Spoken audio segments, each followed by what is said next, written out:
저희는 이제 이어서 다음 이슈로 넘어가 보도록 하겠습니다. 최근 코스닥 지수가 부진을 면치 못하고 있지만 신규 상장 시장만큼은 공모가 대비 300% 폭등하는 이른바 따따블 행진이 이어지면서 뜨겁게 달아오르고 있는데요. 자, 어떤 상황인가요? 네, 이달 들어서 신규 상장 새내기 주들이 정말 열풍이 가득한 모습인데요. 첫날 예외 없이 공모가의 4배가 이제 올라가는 기염을 토하고 있습니다. 지난 11일 코스모 로보틱스를 시작으로 해서요. 폴레드 그리고 KP 항공산업에 이어서 어제 상장한 마키나락스까지 모두 따따블을 기록을 했다라는 점인데요. 마키나락스 같은 경우에는 지수 하락에도 또 불구하고 기술력을 갖춘 기업들의 투자 수요가 집중적으로 몰리면서 상장 첫날 급등 공식이 하나의 트렌드로 또 자리를 잡게 됐습니다. 네, 특히 어제 상장한 산업용 AI 전문 기업 마키나락스의 흥행이 좀 눈에 띕니다. 자, 무려 올해 6번째 따따블 종목이죠. 네, 맞습니다. 마키나락스는 기관 수요 예측에서 의무 보유 하락 기간이요. 무려 78.2%라는 역대급 수치를 기록하면서 일찌감치 흥행을 예고를 했습니다. 산업용 AI 운영체제인 런웨이를 통해서요. 제조와 반도체 현장의 효율을 높이는 피지컬 AI 선도 기업을 또 표방하고 있는데요.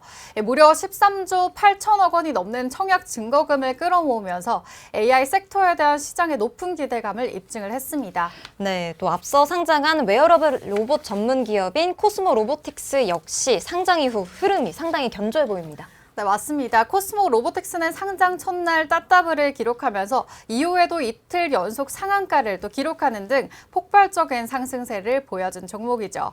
최근 일부 조정을 거치기도 했지만 다시 한번 빠르게 반등이 나와준 모습이었고요. 그리고 역류와 보행 재활 로봇 등 실질적인 기술을 가지고 있는 기업이기 때문에 반등에 성공하면서 기술 성장하고 있는 기업으로서 저력을 과시하고 있습니다. 네, 하지만 이렇게 모든 종목이 좀 꽃길만 걷는 건 아닙니다. 첫날 따따블 이후 다음 날 또 곧바로 하한가로 추락하면서 투자자들을 좀 당혹하게 하는 사례도 있죠. 네, 맞습니다. 유아용품 전문기업 폴레드와 그리고 우주항공 관련주인 KP 항공산업이 대표적인 사례라고 보실 수가 있겠는데요. 폴레드는 상장 이튿날부터 시작해서 연속 하한가를 맞으면서 주가가 반토막이 났고 KP 이 항공산업 역시 다음 날 곧바로 하한가로 직행을 했습니다. 이는 상장 직후로 풀리는 유통 물량, 이 가능이 많거나 그리고 기관의 의무 보유 확약 비율이 낮기 때문에 차익 실현 매물이 쏟아지고 있는 겁니다.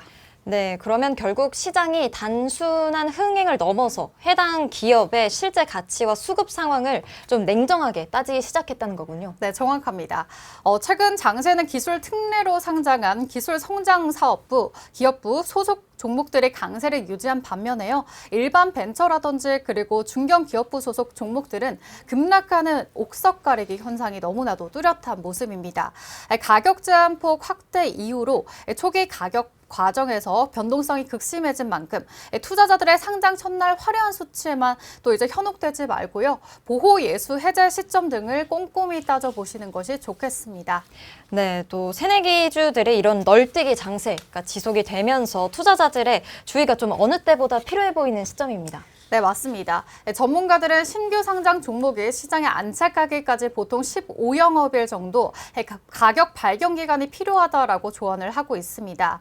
마키나락스처럼 높은 확약 비율을 가졌다라고 할지언정 상장 직후로 유통 물량이 무려 38.5%에 달하고 있기 때문에 늘 잠재적 매도 압박이 현장에서 존재하고 있습니다.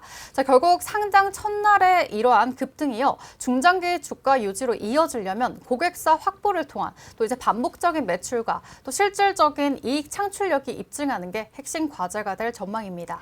네, 결국 상장 첫날의 화려한 성적표보다 중요한 것은 그 기업이 가진 실질적인 자생력이라는 점 다시 한번 좀 확인하게 됩니다. 네, 이처럼 신규 상장주에 대한 시장의 관심이 어느 때보다 높은 가운데 또 내달 하나의 기대주가 코스닥 입성을 기다리고 있는데요. 바로 꽃무늬 티셔츠 많이 아실 건데 바로 MZ세대를 좀 사로잡은 바로 매크르디의 운영사 피스피스 스튜디오입니다. 자, 어떤지 한번 소개를 해주시죠. 네, 맞습니다. 사실 최근 공모주 시장을 주도한 게요. AI나 로봇 같은 기술주였다면 이번에는 K-패션의 저력을 보여줄 타이밍이 왔습니다. 피스 스튜디오의 서승환 대표는요. 최근 기자 간담회에서 아주 흥미로운 포부 결과를 밝혔습니다. 바로 세계적인 패션 제국이죠. 랄프 로렌처럼 수십 년간 지속 가능한 글로벌 브랜드로 성장하겠다라는 전략입니다. 네, 랄프 로렌은 상당히 목표가 또 높은데 단순한 패션 브랜드를 넘어서 글로벌 라이프스타일 기업으로 거듭나겠다라는 의지로 이렇게 들리는데 구체적인 좀 확장 계획은 어떻게 될까요? 네, 이미 피스 스튜디오는 주력이요 여성 의류를 넘어서 또 이제 키즈와 신발 등으로 라인업을 크게 확장할 계획입니다. 서 대표는 다양한 라인업을 구축하면서 60년 넘게 또 성장할 사랑받는 랄프 로렐 사랑을 언급하면서 브랜드 확장을 통해서 이 글로벌 시장 공략에 박차를 가하겠다라고 포부를 밝히기도 했습니다. 이미 국내외에서 강하게 팬덤을 형성하고 있기 때문에 상장 직후에는 성장성 시장으로 시선이 쏠리고 있습니다. 네, 그러면은 투자자들이 이제 가장 궁금할 내용인 이제 공모 일정 그리고 규모는 어떻게 될까요? 네, 이번 일정은요. 피스 스튜디오는 총 227만 2,600여 주를 공모하게 됐습니다. 희망 공모가 범위는 1만 9천 원에서 2만 1,500원 사이로 결정이 됐는데요. 이에 따라 예상 시가총액은 최대 3천억 원을 넘어설 것으로 보여지고 있습니다. 현재 수요 예측이 막바지 단계에 있고 일반 청약 같은 경우에 오는 26일간 이틀간 진행될 예정입니다. 네, 또 상장 예정일이 내달 5일인데 최근 신규 상장주들이 잇따라 따따블 축포를 쏘아 올린 만큼 피스 스튜디오가 K-패션의 자존심을 좀 세우면서 그 흥행 가도를 이어갈 수 있을지 좀 비추가 주목이 됩니다.